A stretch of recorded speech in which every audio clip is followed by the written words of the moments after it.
When you feel like quitting, remember all of those who said you'd fail. When you feel like giving up, remember why you started. When you feel like quitting, remember what you're doing it all for. When you feel like quitting, remember pain is temporary and greatness lasts forever. When you feel like quitting, remember that the pain you feel today will be replaced with the strength you need tomorrow. Remember that every ounce of pain you feel is building a stronger you, a stronger body, a stronger mind, and a stronger character. So push through the pain. Don't let it stop you. Force it to grow you. Don't back down from the pain. Face it. Feel no pain. There is no pain. That painful last rep, that's nothing. Give me more. Push harder. Too tired, too hard, too busy, too early, too stressed. No excuses. Too tired, no excuses. Too hard, no excuses. Too busy, no excuses. Too early, no excuses. Too stressed, no excuses. When I feel like quitting, I remember there's too many people I need to prove wrong. When I feel like quitting, I remember I have too much to fight for. I will not quit. Sleep ins, they're for grandmas. I'm up, I'm ready to go. Quitting, that's for those who have no heart. I do not quit. Your greatest physique, your greatest health, your greatest strength, it doesn't come with average effort. If you want average results, keep showing up and giving average effort. If you want to be at your best, you will have to give your best effort. Make an oath to yourself that you will not walk out of any training session, any game, anything without giving 110% of your soul. Whatever you think is your limit, push past it. Whatever you think is your max, see if you can get 10% more out. Results don't lie. It all comes down to one simple question. How bad do you want it? And when you feel like quitting, give me 10 more.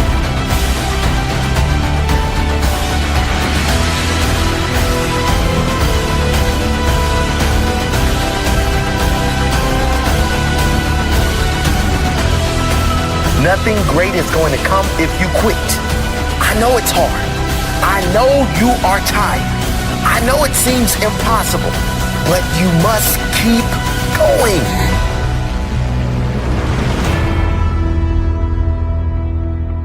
Stick it out and get your reward.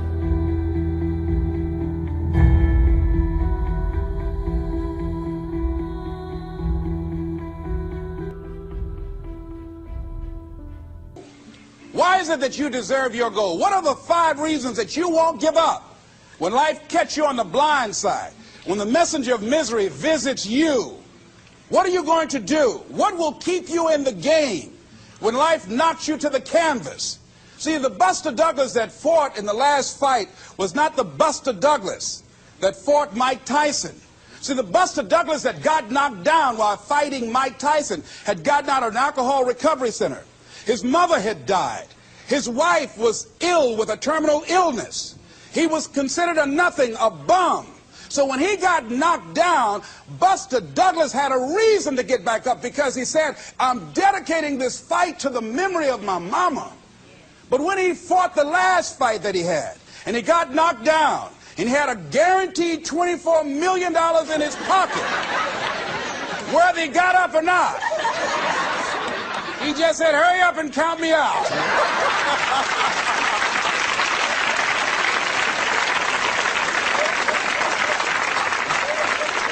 And I don't blame him. Why get hurt? He said, no, why'd you leave so soon? Somebody's about to get hurt, me. So you got to have some reasons that when life knocks you down, and it's going to. Hello, it's going to knock you down. When people disappoint you, and that's going to happen. When they betray you, and that's going to happen. When they lie to you, and that's going to happen. When they say, oh, you can count on me, and they won't show up, and that's going to happen. When you want to throw in the towel and give up yourself, and that's going to happen. When life collapses on you and catch you on the blind side, and drop you to your knees and start choking you. You got a dream? No, I ain't got no dream. And that's going to happen. What reason can you remember that you can call on, that you can reach on, that can make you get back up? Find that reason. Because when life had knocked me down, I said, life, I'm doing this because I want to make my mama proud of me. I'm doing this because I want my children to have a better life than what I had. I'm doing this because all my life I've been told I'd be a loser, that I wouldn't make it. All my life I heard people say, Mamie, take them back to the welfare department. I'm doing this to make them a lie. I believe, like Frank Sinatra, he said, the best revenge in life is massive success. I'm doing this so I can become massively successful. And with that kind of courage, with that kind of affirmation and reason to empower me, I got a saying that when life knocks you down, try and land on your back, because if you can look up, you can get up. All right?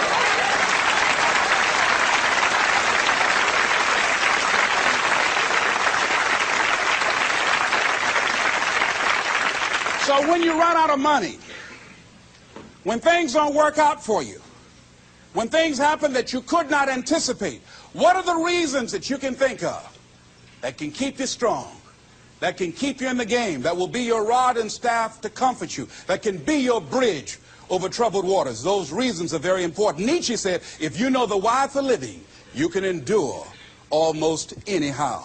So find out the reasons that you do what you do. Find out the reasons that will make you strong, that will make you walk by faith and not by sight, that will make you pursue your dream when everybody is against you or don't believe in you no more.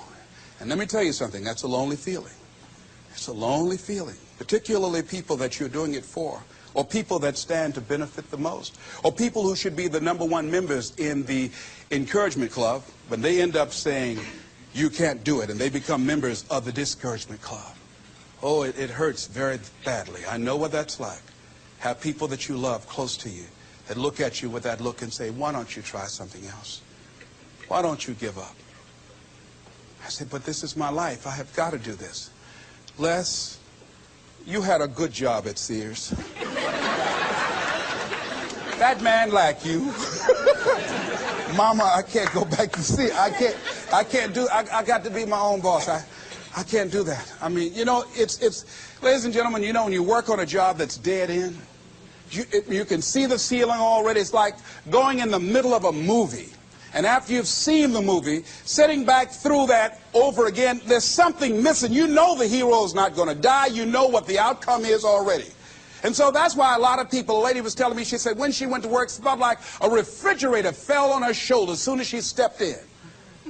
Because she knew she'd gone as far as she could go. See, they're paying her just enough to keep her from quitting, and she's worked just hard enough just to keep from getting fired. How many of you know people like that? Raise your hand. The ones of you didn't raise your hand, you the one. I'll just tease it, all right? Here's something else. Make a commitment to be happy. See, you know, I have you laughing a lot. See, life is too short going through it looking homely, tired, and ugly. Sometimes we take life too seriously. Oh, no. Make a commitment to be happy. Find little things just to get tickled about. And laugh. Find ways to be happy in the moment. A lot of people say, well, I'll be happy when I pay off all my bills. No. I'll be happy when I get my divorce. Oh, no. I'll be happy with the children gone. Oh, no. You want to be happy now. See, there are no guarantees. No one says you're going to be here 2, 3, or 4 years from now. So you want to be happy right now, in the moment. Repeat after me. I must make a commitment. To be happy. Right now. Right now. Is all I got.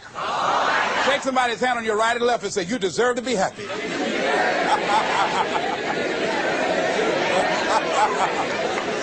Make a commitment to be happy, because life now has new meaning for you. Just enjoying the sunset, or just looking at life, or looking at nature, going for a walk. It's the little things in life that counts. Here's something else that you want to begin to do in order to make this your decade.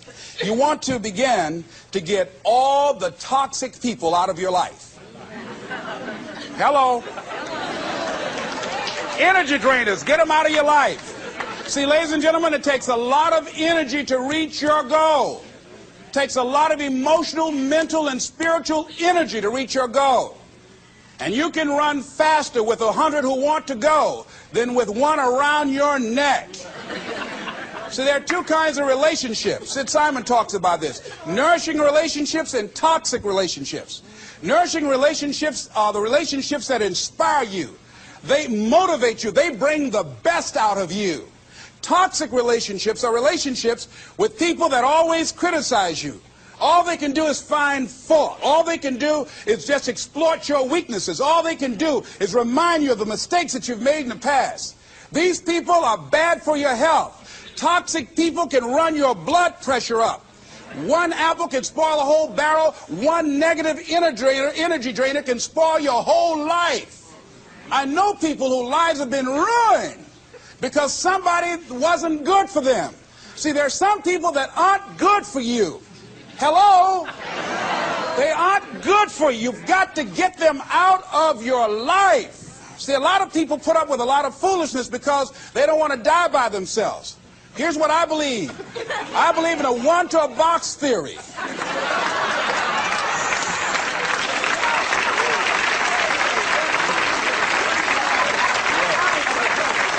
Ask this question of yourself. Make a list of who you communicate with most and ask yourself the question, what kind of person am I becoming because of this relationship?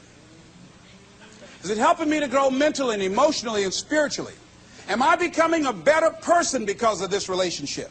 Do they bring out the best in me? Do they inspire me?